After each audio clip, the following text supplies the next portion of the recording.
tut's und es geht. Noch manche, was wird nehmen, aber dir würde ich's gern. Die Szene ist eine kleine Bar, irgendwo in dieser Stadt. Und ich bestelle einen Whisky, hocke irgendwo ab, was keinen Platz hat. Und schaue ein bisschen wer so umeinander hockt, aber ich kenne tu ich niemand hier, innen überall. Hocken Leute in den Shampoos, kühlen gegen Frauen.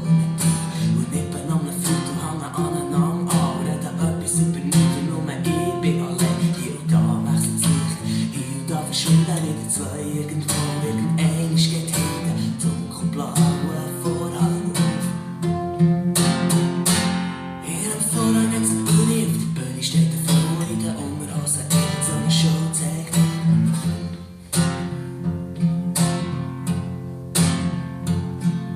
Ich schaue so ein bisschen zu, ich hocke so ein bisschen da, spüre plötzlich, dass ich so einen Hang auf dem Knie habe. Ich drehe mich um und neben mir hockt eine, die ich nie vorher gesehen habe. Fragt, ob ich alleine sei und sie sind allein.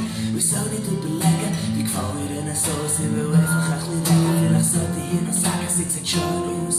Sie ist eine Schöne mit schönen langen Haaren und klar bin ich nervös,